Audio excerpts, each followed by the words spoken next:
Hello, everybody. Welcome here to the last interview of the season with Stephanie Ward. Hello, Stephanie. Welcome. Thank you. Happy to be here. So, Stephanie and I are going to talk about uh, business and marketing mentorship. Stephanie is a business and marketing mentor for with many years of experience, and we're very interested in hearing all you have to share with us, Stephanie. But first of all, just tell us a little bit about yourself, where you're from, and how did you end up in the Netherlands? Well, I'm from Tulsa, Oklahoma, in the United States. Not sure how many people know where that is. It's just Oklahoma's above Texas, if you're not familiar with the states. And I lived there my whole life, went to school there, and then moved with work to Houston first, and then to Dallas, Texas. Sorry, Houston, Texas, Dallas, Texas, and then Columbus, Ohio, before I moved to the Netherlands in 1999. And while I was living in Dallas, I had to go to a conference in Florida for work. And there I met Johan, a Dutch guy, in an Irish pub. And that was the beginning of that. And then that was 1997. And then 2 years later, in 99, I moved here for love. And we're still together and very happy. And then let's see. So I had a job here initially and it was not fulfilling at all. So that's when you reach that moment, you're like, what am I doing with my life? I want to find more meaning with my work. There has to be more than this. And that's when I found out about coaching, started working with a coach, figured out, hey, this could be something for me. And so did the coach training in the evenings while I was working full time, and then started my business in 2002, which is business and marketing for small business owners, mainly service-based business owners. Wow, what a journey! It's been fun. It's been exciting, and it's ups and downs too, of course. Absolutely, and in a foreign country, and at a time when there weren't that many expats and international people and businesses here, right? I honestly don't know the answer to that question. I know coaching was new at that time. This in 2002 when I graduated from Coach U, it was new. There was an expat group. There was the Amsterdam American Business Club. I'm still a member, by the way. You're welcome to come. I think I Oh, mentioned it to you. That was my first outing as a business owner, attending one of those events. And I had no idea what I was doing. And I did not know you could introduce yourself. And then it was my turn to stand up and introduce myself. And I still don't even know what I said. I have no idea what I said, which is one of the things I work with people on, so that you're clear on your messages, so that when you do have to stand up and introduce yourself, you can do so clearly and with confidence. But that's where I started at the AABC, 17, well, it's 18 years, 17 years ago. Yeah. oh wow, Yeah. amazing. Yeah. Yeah, the reason I mention that is because in recent years we've seen a huge flow of internationals in Amsterdam, and the city is expanding so Mm. rapidly, and there's so many businesses coming in, also due to Brexit. And I don't know if you've noticed this in your business, or the amount of people just becoming freelancers, internationals, um, just starting their own businesses here. That's a definite trend. I think that's actually a worldwide trend. The number of people that are the gig economy, and all the people that are doing freelance work, and the networks are just amazing and expanding and growing. Global networks, families in global transition, and remote working sites. Pangean is a new one. I just met.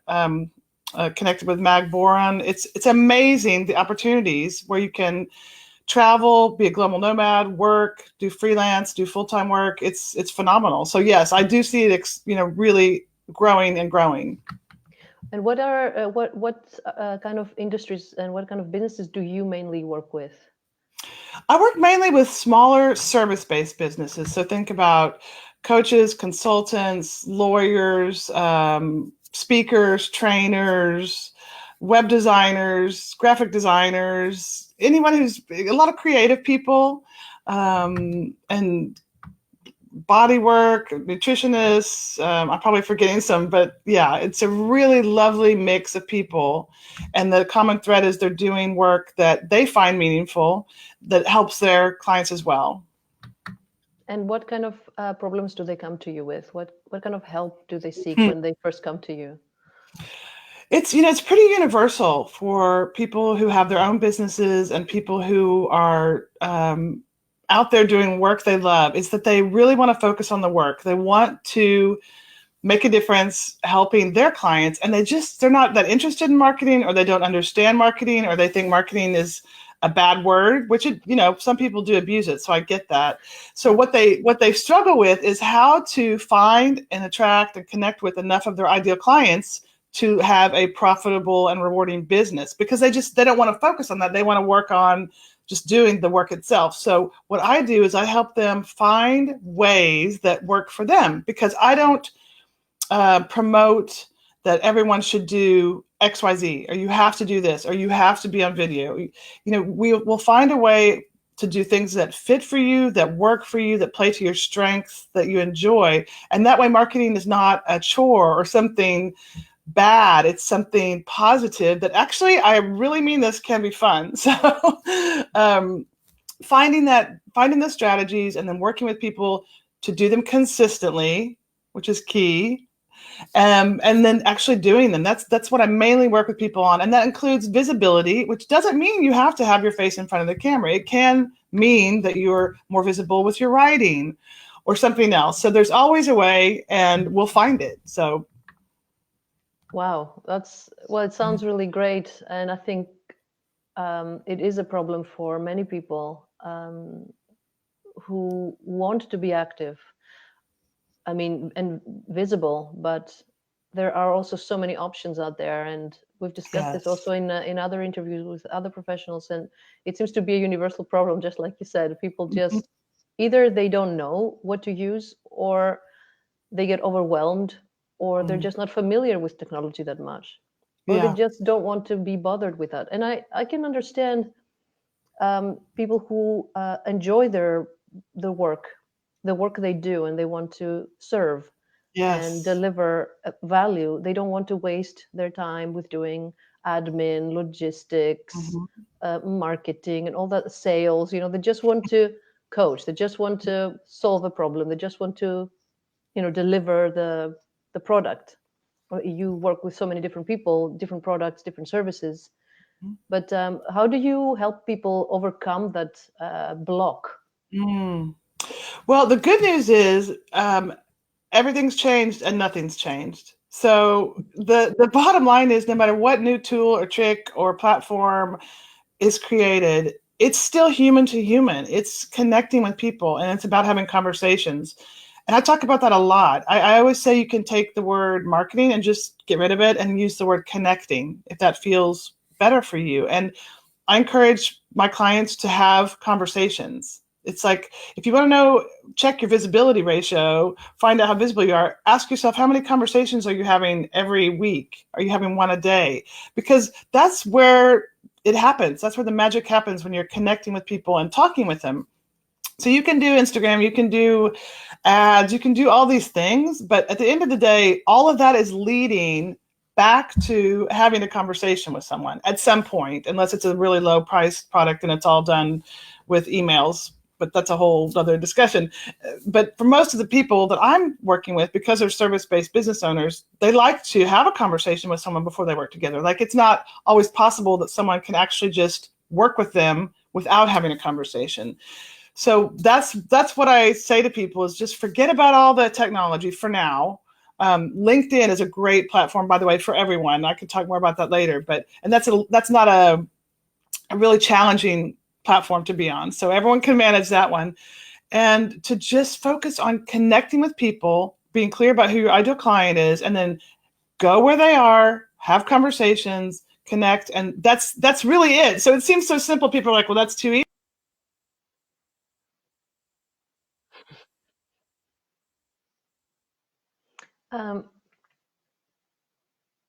How have you seen people who have a block towards connecting, like even if it is on a one-on-one level, not digitally? Or we lost Stephanie. Oh, I lost you. No, you're back. We lost you there for a minute. Back? You're back. Can you hear me? The question, have I? If there are people who have a block with connecting. Well, one question, so there's two questions that have come up around this. So there's, where do I find the people? So that's one area we can look at. And then how, so that's, I think, the question you're asking. It's like, well, that's really nice. I see this group of people, I know where they are, but how to connect? And that's a great question. And not everyone knows how to do that. And it doesn't come naturally to everyone. So I definitely help people with actually how to do that. So words you use, things you can say, and I will just, the overarching key, and this is great for introverts as well, who would rather listen than talk, is just to simply be interested. So interested, not try to be interesting, but try to be interested in the other person. And if you seriously show up with the intention of listening, learning, curiosity, then it's so easy. It's like you're not stressed, there's no agenda, you're completely relaxed, and you're just open and listening and asking questions. So a key phrase I tell people is to remember, this one is, tell me more about that. So if I'm talking with you and you're talking about how you like sailing, and it would kind of reach a lull in the conversation, I'll say, well, tell me more about that. Where do you go sailing, or how do you become a sailor? So, and the people love to talk, and people love to feel heard. So you will walk away as a listener, and that person will think, wow, Demi's great. She's the best conversationalist ever, when you are actually just listening. So connecting is easy when you don't put any pressure on yourself, and you're clear that your intention is to be human, to be curious, to be kind, and to learn, and if possible, also help. So the whole giving first principle. So if you're talking about that you love sailing, and I happen to know a great, I know nothing about sailing, so this is a terrible example, but, and I happen to know about a great new boat product for your sailboat, and someone who sells it, I would connect you, and I'd say, oh, you should call, Rebecca, because she has all this new equipment. So actually going in with the intention of helping people, it makes it so much easier. Were you always that comfortable with connecting? Because from all the people that I know, you're the best connected person. I mean, you know everyone. No, I don't know everyone. Well, maybe not know face to face, but you are it looks easy, the way you can connect with people. I've always been a bit naive. So when I was younger, and I've just always been open, and I will say naive, the word. So when I was in college and the university, there's this, I don't know if you've heard of these groups called sororities and fraternities, and you can join them. And I had no idea what I was doing. I remember standing in line with, it was by alphabetical. I remember, and so I'm Ward, and there was someone, Michelle Williams, I remember her name, and she was so pretty. She had this great hair and this beautiful outfit. I just told her, I'm like, wow, you look amazing. And I didn't realize we were all there, like, in fact, in a way, a bit competing with each other. I was just like, so naive, but I think that's helped me, because I believe the best in people until they prove me wrong. And I don't know, it's the networking part, I think it gets easier with practice, but I really am genuinely interested in people. So I think when people get tripped up and they have a hard time is they're like, oh, I have to get a new client, or I want to sell that person. And if it's just a shift you can make to think, let me see how I can be of service, and it just makes it easier. So, and again, like you said, introvert and extrovert, that makes a difference. I'm actually ambivert. So I like going out and meeting people, but I also like staying here at home at my desk and working for hours and not seeing anyone.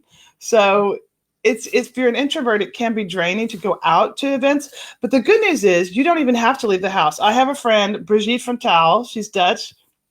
She calls herself the Happy Hermit. She loves to not meet anyone. I've actually never met her face to face. We've had some Skype chats, but there's always a way. That's what I was talking about at the beginning. So you don't have to be out there in person having handshakes and meeting people. You can literally do it from home if you're like Brigitte. So there's always a way. Fantastic. I've seen in myself that I kind of fluctuate as well. I'm sort of in the middle of the spectrum. And depending on the time or as I grow and my needs change, I sort of fluctuate from, intro to extro. Mm-hmm. But I totally understand the Happy Hermit. I like that. I wasn't like that more when I was a child. I just leave me alone. I'm happy in my own company. Yeah, nice. But how can you run a business when you are like that? Is it even possible? Absolutely. She's completely successful. Look her up. I think her Wow. website's BrigitteVantal.com. We can maybe put the link in the comments after we wrap up. But Wow. absolutely you can. And you can also, that's in one extreme, so never leaving the house. The other extreme is like networking all the time, only offline and not really doing much online. And of course, in the middle somewhere is the best combination because you really can bridge the online and offline. Petra Fisher, the LinkedIn expert, she's not a huge fan of in-person networking, but she does it. But what she does is beforehand, she's reaching out to people online. Hey, are you going to be at this thing? So she's already made the connection beforehand, which is a brilliant idea and a great tip to do that. And then that way, when you show up, you can see someone and go, hey, didn't we connect before? And so you can use as much or little of each as you need to make a good fit for you. And then, so maybe you only do 6 offline networkings a year. That's okay. That's consistent. It's every 2 months and it works. I think people have to just experiment and find a way that works for you personally. Yes, that sounds like the ideal situation, actually. I just wanted to take a little pause and let you know that we have some reactions from people who are Super. watching. Just to let people who are watching know that Stephanie cannot see your comments, but I can. And I will be telling Stephanie whatever you want to say. So please feel free to write your comment and I will read it out loud. We have some people say hi. So hi back. Oh. And ask questions too. If you have questions, we're ready to. Yes, please. So if you have any business related question, if you have a business, if you think about starting a business, if you are struggling at your current job, anything that is marketing and business related, Stephanie will be thrilled to answer your questions. So please leave a comment. We will see it live and we will give an answer. So we're just going to give people the opportunity. And as soon as I see a comment, I will let you know, Stephanie. Great. Let's move on a little bit more in depth to the stuff you do for people. You mentioned to me earlier before we started about a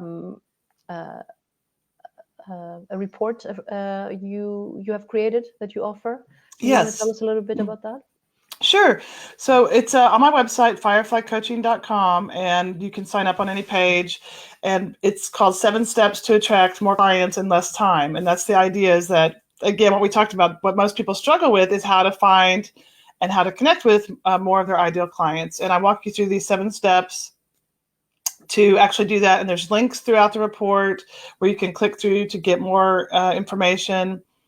And on my website as well, you can also look at the blog and you can search by key topics. So if you want to know specifically about networking, put in networking, all the blog posts on networking will come up as well. So there's a lot of free information there. Great. Okay. That's fantastic. And you also spoke about the 3 best ways to connect with your ideal client. So that's a separate one. Well, that's in there at some point. Basically, in the report, step number 5, I believe, is where you look at all the different options, the different strategies, and you choose 2 to 3 strategies that work for you. And in that list of 8 that are in the report, 3 of them are direct contact, referrals, and strategic alliance partnerships. And those are the ones that are the most effective, fastest, easiest, cheapest ways. So those are 3 that are really powerful and that I see showing up for people a lot. And I can talk about each of those briefly if you'd like. Sure, why not? Yes. Okay. I would find it very interesting. I think the viewers would as well. Okay.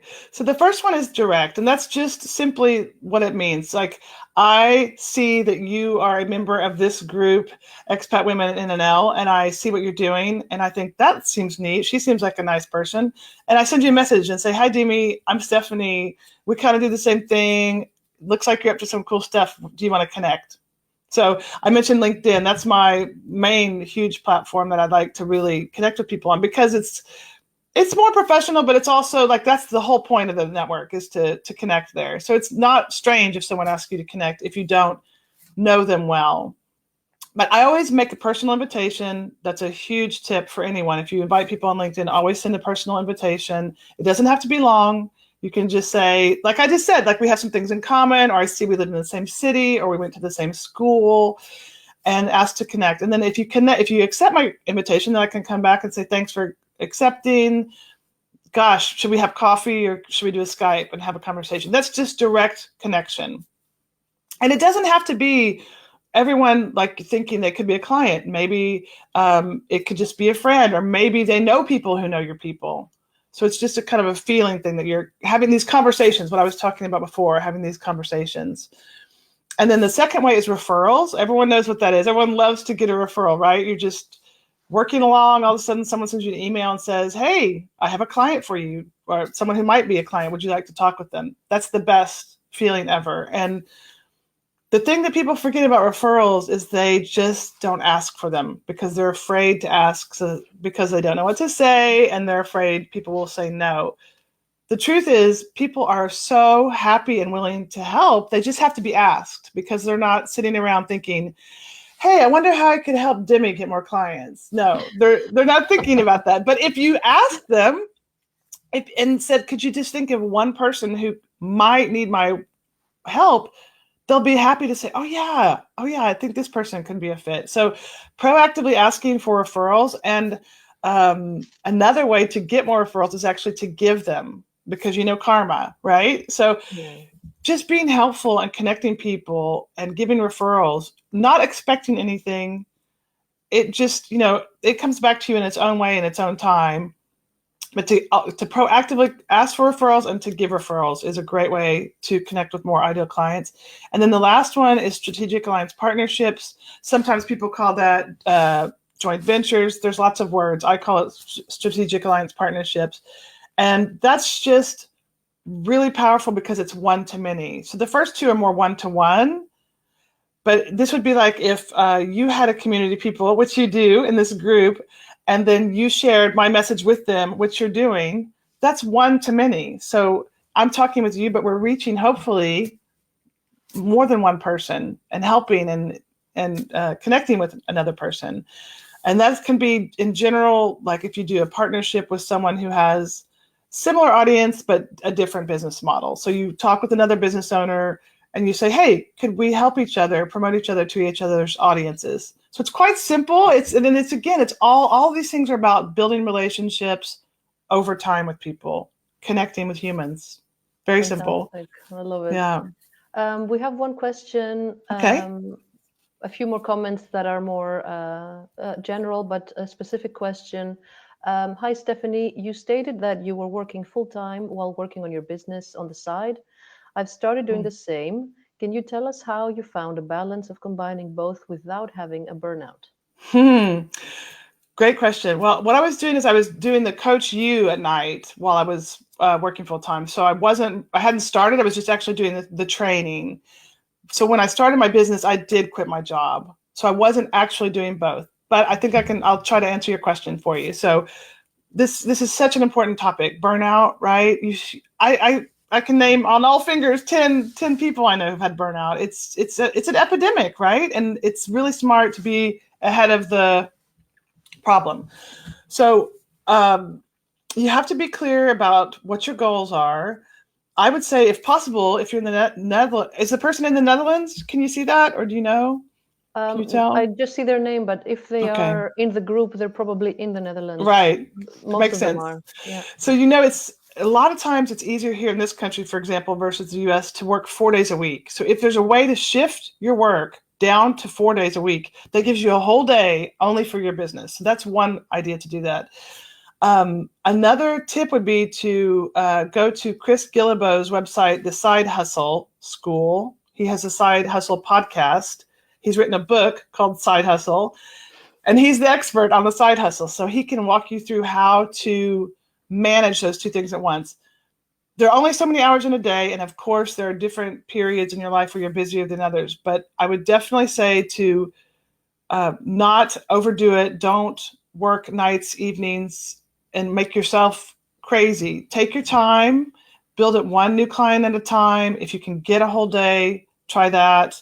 And then again, follow Chris Guillebeau for the ins and outs and the bigger details. And set really clear goals. So start saving some money and that you know when you do think you want to be able to quit, once you reach this goal of having a reserve of a certain amount of money. And then also how many clients you want to have and how far along you want your business to be before you make that decision to quit, if that's the ultimate goal. Thank you for this answer. The person said that they live in Rotterdam. Okay. While you were talking. Great. So she would like to know that Chris's name again and his. Right. So if you just Google Side Hustle School or Side Hustle Podcast, it's Chris CHRIS. That's his name. Guillebeau. I'm going to try to do this from memory. It's a very difficult name. Yeah. GUILLEBEAU, I believe. I will find him and put it in the comments. Yeah, we can put it in the comments. Chris Guillebeau. I've actually interviewed him for my blog, where he talks about small business tips. But is fantastic. He is the king of many things, including the side hustle. Wow. So good luck to you, Mrs. Rotterdam. So I'm posting it in the comments. Okay, super. Hoping that it will come through. Let us know if that is visible. Yes, it's posted. Okay, great. Now I have a complimentary question on the answer you just gave about the burnout. When you started your own business, how long did it take for it to give you a steady income that you didn't have to worry about next month's bills? That is an issue, isn't it? Like most businesses need at least 2-3 years till they become steady in a way. Yes. So depending on the type of business, the steady question, I'm going to address that 100%. But depending on the kind of business you're doing, especially if it's a service-based business, it's quite possible to be profitable almost immediately, right? If you don't have a lot of overhead, you've already got a computer, those kind of things. As a service-based business, you don't always have a huge overhead. So you can be profitable within months, 6 months, a year. The steady part does take time. And there are no guarantees because things are always changing. You're changing as a business owner. What you're offering changes, your products, your services, your business model changes over time. Your clients might change. You may shift. You may decide you want to do something different. And all those things do require an adjustment period. So there might be peaks and valleys over time. Having said that, to answer your question, when was it? Yeah. I don't know the exact time. I would say probably within the first 2 or 3 years for sure. But what did I want to say? The key, yes, I'm back to my thought, is to continuously be building your network. So, and by network, if you don't like that word, just your relationships, your connections with people. Because what's happening? Is something? I can see you and I can hear you. Can you hear me? Okay. Yeah, I can hear you. Let me put on my peepers for 1 sec. Something popped up that I was afraid I'd gotten lost. I'm back. Yeah. Okay. Sorry about that. No problem. Good technology has a way of scaring us sometimes. A mind of its own. Is if you're constantly building your network, connections, people you know, and you're helping people, and you're staying connected, even when you shift or when you want to change something or add something or take something away, the people are following you. They don't mind. They'll come along, or they will help you find new people. That's why it's so important. I said this earlier, is consistency. That whatever it is you're doing, for your marketing that you do it consistently. And building an email list, I haven't mentioned this so far, is really important, because that way you can stay in touch with people over time. If they don't want to hear from you anymore, they can unsubscribe. But it's a way that they can come with you on this journey and follow what you're doing and be a part of your community over time.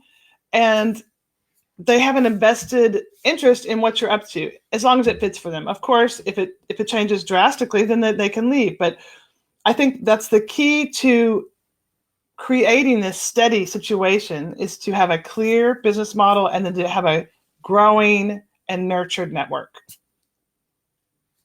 Wow. That's it's, I mean, it when you say it like this, it sounds sort of logical and self-evident, but it's surprising how many people don't do these things. And yes, it no, is. please. It is really, it's, I think it's because it's look, it's scary, right? And it's hard, and you're trying to do this thing. So you're listening to all the people telling you what to do, and try this, try that, and get on this tool and use that tool. And really at the bottom, that's why I said everything's changed and nothing's changed. It's simply about human to human contact, starting with one person, then you get two, then you get three, and to focus on building relationships and not be distracted by things that are like a fast thing, or everyone's talking about funnels, or, the stuff makes me crazy. Because it is, what you're saying is, it is actually more logical and simple. It's just maybe that people feel like they need to struggle or something, or it just can't be that simple, but it is. It doesn't mean it's easy. It is simple, but it's not easy. It is not easy. No. And it's like a mind shift, isn't it? Becoming a business owner, I don't think we are prepared for entrepreneurship in our society. No. We are sort of forced to comply with the rules, go to school, sit down, absorb information and just recite them, and that's it. And then I've noticed the difference between academic people and entrepreneurs, and it's like they're different beings. It's like they're different, a different animal altogether. Like comparing a lion with I don't know, a penguin or something. Like they're completely different in the way they speak, the way they interact with people, the way they view the world. It's like they could be living in different planets, the way they see the world and other people. It's incredible how we humans can apply so much meaning, different meaning, to the exact same events. It's unbelievable. And it's also funny to see how we don't even realize. We think surely everybody sees the world that way. Like surely everybody can do what I do, or surely everyone thinks the way I do. And you sometimes have to be over 30 or 40 years old to actually realize, oh my God, not everybody is like me. And it's I think this is a nice shift, a nice thing to have in mind early on. I don't know if you agree with me. When people are asking, for looking for their tribes. In the beginning, I hated that, like tribe this and tribe that. It's all about a tribe now. Like, Jesus, can we just be human? But I start to just realize that I get it now. I get what a tribe is. But from the way you describe it, it's not only to just find your tribe. You talk about connecting in a more universal way. You're not telling people they need to find their tribe. And I like that.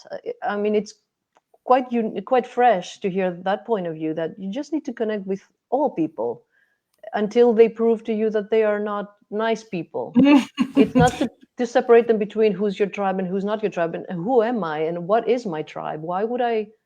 It sounds a lot like labeling, like, oh, you guys are my tribe and they're not. Like, well, I will say there is something, I totally understand what you're saying. And I'll come back to the thing about the entrepreneurs versus non-entrepreneurs. But while we're on this topic about tribes, there are definitely, I mean, tribes is a human thing. That's what we gravitate towards. As Seth Godin says, people like us do things like this. We do have different interests. So it's not saying that other people who have interests that I don't have are not good or bad, or I'm better or worse. It's just we have different interests. So you will naturally, as a business owner, want to hang out with people that do fit into your ideas. So I would not be hanging out with people that are doing spammy, scammy marketing stuff. That would not fit for me. I would never work with clients like that. They wouldn't be attracted to me because they wouldn't understand what I'm doing, just like I don't understand what they're doing. So tribes aren't necessarily a bad thing, and it's everyone is too big. So it's important to at least be very clear on who it is you want to try to connect with. You can always expand that, and starting with like I said, the single person you can help, and then maybe you can help 2, maybe you can help 3. It's important. And about the entrepreneur thing, yeah, for sure. I mean, we're taught, or a lot of people are taught, it depends on who your parents are, right? Some parents are entrepreneurs and they teach their kids, hey, go out there and, lemonade stand, like Melody Behringer. She's, she's been an entrepreneur since she was like 10 or something. I was also raised very traditionally.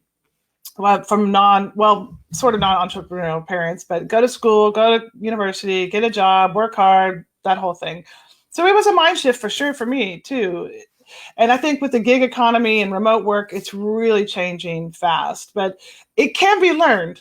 It can be learned. And it's just a shift in thinking about your value. And I will say even traditional jobs aren't secure anymore. Like the brand your personal brand is super important, whether you work in a company or you have your own business, is to be clear about the value you add in the world and share that. So if you don't have your own website, you can definitely make your voice heard on LinkedIn. You can publish blog posts on Publisher. You can do videos.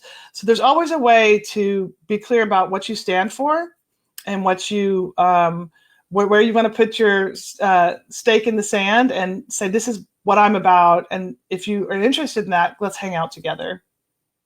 I want to go back to the whole tribe thing. So I do understand what you mean and what we mean by tribe, right? So it's not an exclusivity kind of thing or a competition thing. So my tribe against yours. Yeah, exactly. It's exclusive, but it's not competition. So we definitely are different, but we're not necessarily trying to kill each other. It's more like an understanding, like a common something deeper than just the humanity that we share, but like a level deeper than the humanity that we share. Like, I mean, we feel connection to animals and the world around us, and love and connection to nature. So I understand. I liked your explanation of it. So it makes more sense to me now. The tribe thing is more like, be clear who you are, so you can attract a similar kind of people who think like you. I like that Seth Godin. I mean, I love him, but I have never heard of that quote, that people like us do things like this. This is a great way to see it. But so I was wondering, like, when you're on LinkedIn and there's millions of people on that platform, how do you go about searching for the people that you want to connect with? That's a great question. Well, I do several things, but what I do, the easiest thing is whenever I'm moving around in the world, so either online or in person, and I meet people, those are the people I connect with first. And then, of course, you've got LinkedIn helps you. They're like, here's someone who's a second degree connection. That means they're close by. Then you can connect with them. But if you don't, so I always start with what the people who are in your orbit around you. Don't go looking necessarily, across the planet. You can, but start with what's around you. Start with what's local. Start with people you know and the people they know. So you don't even have to be a member of a group to just go see, what they're doing. Like the people here in your group. If you see someone neat in this group to connect with, reach out to them. But once you've connected with everyone you know, which I haven't even begun to, I have a whole stack of people I still want to reach out to and connect with. I have invitations in my inbox that I need to accept. I'm behind. I'm being honest. But let's say I just didn't have any idea at all. LinkedIn is amazing. So you can go in there and search by. Let's say you want to break out and break into the US. You want to reach a new market, or you have a particular interest in New Zealand or Australia.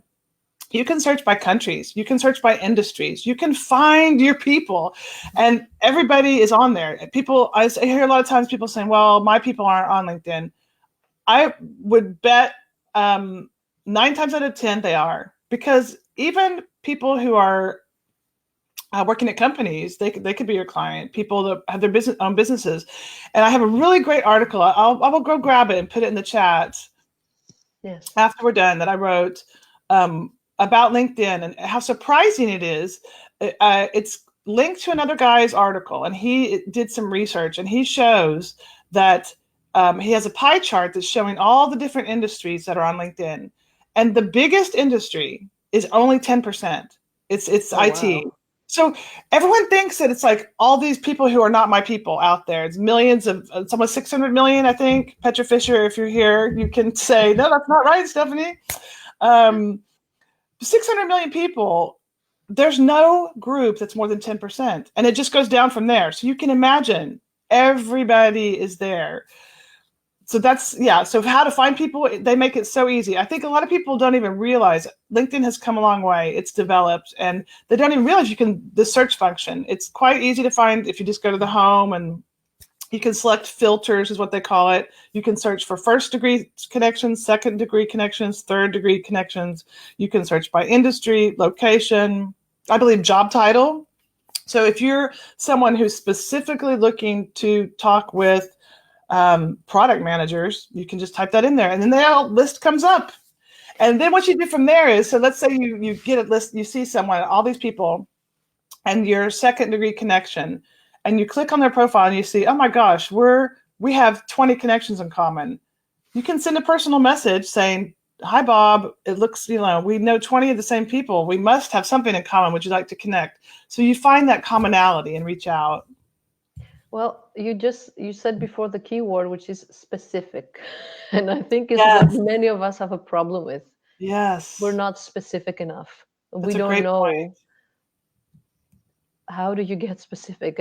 I mean, from my experience, it's experience. Doing it helps you weed out, like, okay, not these people anymore. Yes. No, that's a great point. And you don't always know at the beginning. So if you're really just starting out, sometimes you just have to test the waters and work with a bunch of different people. But that's part of the very beginning phase of your business, is being clear about your who and your what. So who are you serving and what are you doing for them? And that comes back to your business model and understanding and being clear about what it is you want to offer, how you want to offer, and who you want to offer it to. And that will change over time. So be as specific as you can at whatever given moment in your business you're at. Don't beat yourself up if you're starting off and you just like, I don't know. I think it's like professionals. That's a huge group, but that's better than everyone. And then just, things do develop over time, and things are not always linear. So it may turn out you didn't even realize, oh my gosh, I love working with female CEOs.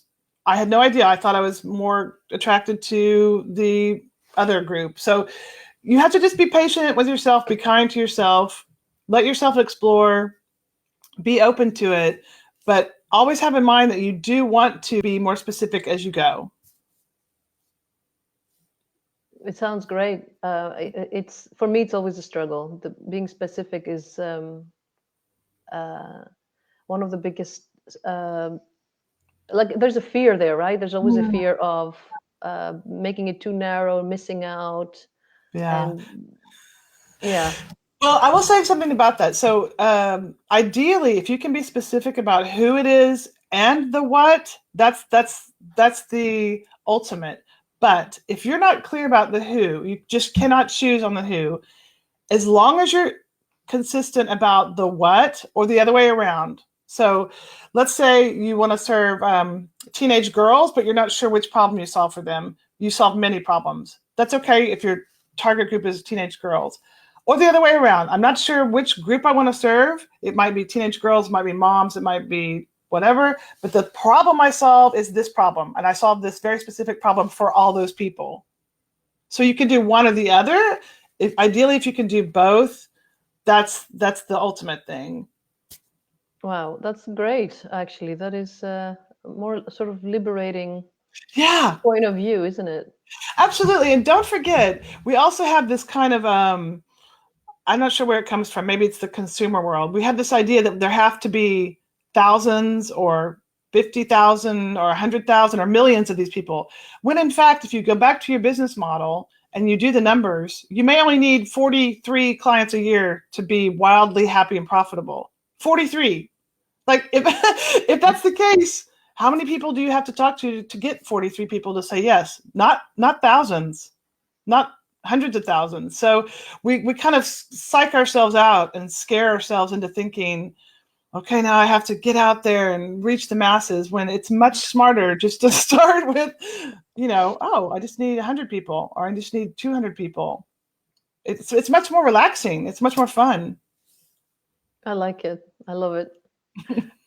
We have a few more cheers and likes in the comments. Just wanted to let you know. Yay! So you'll have the chance to read all of them once we're finished. Okay, right. And you can reach out to these people individually as well. Mm-hmm. To the people who joined just now, we do have a few more minutes. So if you have any last minute questions you want Ask answered, away, people. Don't be shy. exactly, like you hear me. I voice I say my stuff, hoping that some people have the same. I mean, surely if I have thought about it, someone else has thought about it too. Absolutely. So yeah, please ask anything. You have a few more minutes, and if you have questions after you watch the replay, please just write them in the chat or reach out to Stephanie directly, and she'll do her best. Of course, we can't promise that you can answer to every single question, of course, but um, if people want to contact you after this video, what is the best way for people to reach out to you if they're interested in working with you, if they want to know Right. more? Yeah. Well, first I'll say, yeah, if you can, I would think it's best if you ask the questions in the comments. That way everyone benefits from them. So everyone can see the answer. So that would be, ask your questions in the comments. I will keep answering them I'll just keep answering until there are no more. If someone wants to look into working with me, again, get my free report, have a look through that, then you'll get a feeling about how I approach things. But also we can also have a conversation to see if we're fit. Check out my work with me page on my website, fireflycoaching.com, and have a look there, see if you have any questions. And you can reach out to me by email. My email's on my website, stephanie@fireflycoaching.com. And I'm on, most channels. You can say hello there, and I'm happy to help. And again, I have written a lot of blog posts about a lot of topics. So if you have specific questions about a specific topic like networking or video or referrals or testimonials, business model, just drop that, search into the blog post, and that should help as well. But I'm open to answer all the questions. Great. So. I've just posted your website link on the chat for people to easily access. And we have one more question saying, for both of you, so us, I suppose, great. What keeps you awake at night as an entrepreneur? Gosh, all the things. Yeah, what's the most important thing? I'm an idea person. That's my favorite thing in the world, are ideas. So I'm probably thinking about how to choose between all my ideas, which one my community would like the most, how to develop the next one. So that's what keeps me up, is which idea next. Sounds great. That's more like a next level issue. I'm still a beginner. So my main worry for some time for the beginning was, how do I get clients? Like when I had 0 clients, when I just started out, it was, how do I get clients, right? For like basic issue. Yeah, that's the most important issue. If you don't have clients, you don't have a business. It's important. So that is the main issue. And then the secondary one was, as you said, like there's so many options and not enough time. How do you choose what is the most impactful thing? And trying different things and them not working out, that has been a bit of a struggle for me. When I organized my first workshop and nobody bought a single ticket, that was for me like, okay, that was a mistake. I wasted a whole month of time to focus on that one, and that didn't work out. So that was for me a big stress, sort of keep me awake at night kind of problem. But it taught me so much about my resistance, about my what I can and cannot do, what sells, what's needed, what the clients want, what the people want. So I think just trying things out is the best, even if they fail. That is, I could not agree more. Can I say something about that? please do. First of all, hats off for trying something, because that's what you have to do, is just try it. And it's so important not to let things like that make you just give up or get paralyzed and stop taking action. So there's so much to learn from these situations, and it does not mean that you're a failure or what you were offering was a bad idea. There's so many variables with things. So it could have been the wrong time of day, wrong time of year. It could have been not enough promotion. It could have been too much promotion. All these things. The price was too high. The price was too low. It's an opportunity to get curious and to start talking with people. So it all leads back to where we started, is having conversations. Make something with people, co-create with people, talk to people, say, what kind of workshop would you like? And so, yeah, I admire you so much for trying things, and don't stop trying things. I would say that for sure. Thank you. I hope we answered your question. Let me see if I can see the names of people that post. Yes, Ranessa. That was the question from Ranessa. Thank you, hope Vanessa. It was a great question. Yes, thank you for it. I always want to say this to people who are thinking of starting a business. For me, the shift, before you do it, it sounds so romantic. And for some time, the whole, in the past, like 5 years ago or so, when I was researching it, all the articles I could find were positive.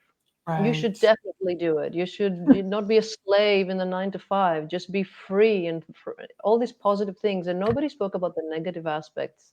Mm-hmm. And when I did it, it was really, really difficult. And nobody spoke about the mind shift. Nobody spoke about, do you have the mindset? Now you see it everywhere. Now everybody's saying, guys, entrepreneurship is hard. People actually did it and realize it's tough. Mm-hmm. And it's good to do it, and then you appreciate the 9 to 5, and you're like, oh my god, 9 to 5 is a bliss.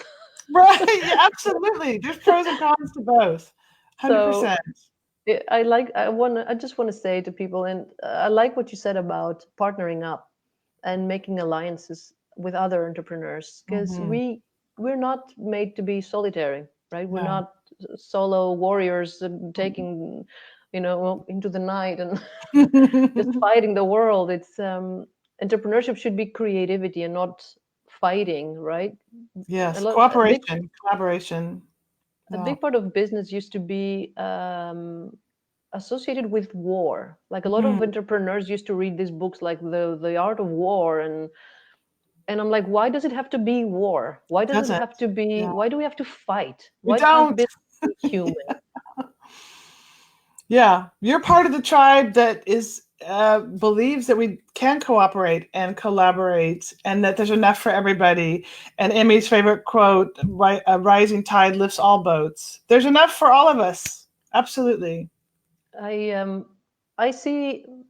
I never saw our differences as tribes. I always thought of like different people as different cells in the body. Like we are all cells. We all have the same basic structure, but some of us are liver cells and some of us are heart cells, and we have a different function. So we have something that connects us. We're all the same category of thing, but we each have a different function in life and in the world. And instead of tribe, I see myself as like, okay, I identify as a brain cell, like a neuron. That's how I see myself. My job is to bring education, knowledge, share knowledge, create wisdom, healing, and bring and distribute that to the rest of the body. I see Earth or God as the body, and all of us are little cells in that body. And if we don't collaborate, if the heart starts fighting with the liver, that's when you get the disintegration of the body. That you cannot support the body if you start fighting with each other. So I see also businesses like a little, like little units, and all the people working to make this company successful are just fighting, or not fighting, but contributing creatively. Our cells are not fighting, they're creating life, they are processing stuff. That's what we do. And I just find it so much more peaceful, kind of collaborative metaphor than, oh, this company is fighting with that company, Apple and Samsung and Nissan and whatever other. Like, can't we just all share and create a world where we can all exist without it being a fight? I think so. I think absolutely, and then it's people taking a stand, saying there's enough for everybody. You're my colleague, not my competitor, and everyone can play their own game and support each other when we do it. Absolutely, yeah. We have a few comments from the group. That's so nice to see people interacting and collaborating also. People cheering for collaboration as well. Yay, collaboration! And we have another comment from someone who's worked with you, Stephanie. I'm not sure I can spell his name correctly. Ravia. Maria, yeah, hi, Maria. Happy you're here. She says that what keeps me awake at night is whether I have had a good enough job with my client in order to bring about the positive change they seek. Oh, wow. That's That's a good one. great. Focusing on the client, focusing on the result, focusing on the difference you're making. That's so powerful. Thank you for sharing that. Yes, I love that. Have you had that? Like, do you ever go back to a memory of your first clients when you really didn't know exactly what you were doing, and thinking now back to that time, thinking, oh, I could have done, if I knew if I knew then what I knew now, I would have done something differently.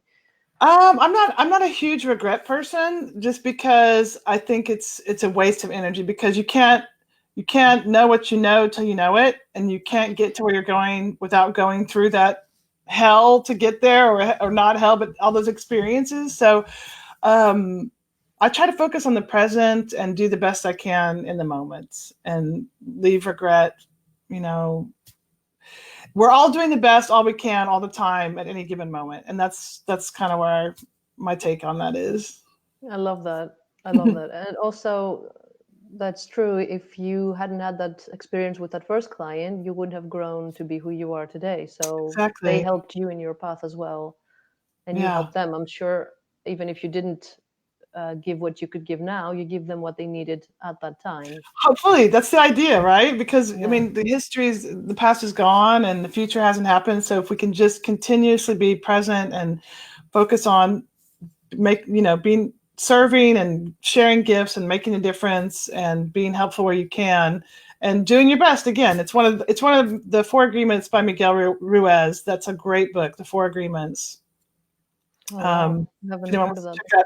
So it's the Four Agreements are: don't make assumptions, don't take anything personally, be impeccable with your word, and always do your best. And your best will change from day to day. If you're sick, your best isn't as good as it was when you're not sick. And if you're tired, or you've learned new skills, so it's always evolving. But you cannot do more than your best. If you do your best, you can be happy, be satisfied. Fantastic. It pains me to say we've run out of time and we have to wrap this up. This has been so lovely. It's been fun. I just enjoyed it so much, and the response from the community was so sweet and Thank you, fantastic. guys. I loved it. Yeah, thank you. Yeah, for that collaborative kind of work of love. Yes, absolutely. Absolutely. So, Thank you all for joining, and I'll come and look at the comments when we hop off here. So I will post this video also in the group of the Expat Women. This is live on the page. It's been a bit confusing for people, so I'm just going to mention it now so people don't start looking around it. Where is the video? So I'll just post it immediately. So don't worry, it's coming. Thank you so much, Stephanie. It was amazing having you live here with me today. Thank you. And yeah, I wish you all the best, and hopefully we have another one of those next year. That would be lovely to have you again. Wonderful. Thank you. And thank you guys for watching, and or I should say ladies. Thank you, ladies, for watching. Thank you. And contributing, and we will see you again soon. Thanks so much. Bye. Bye.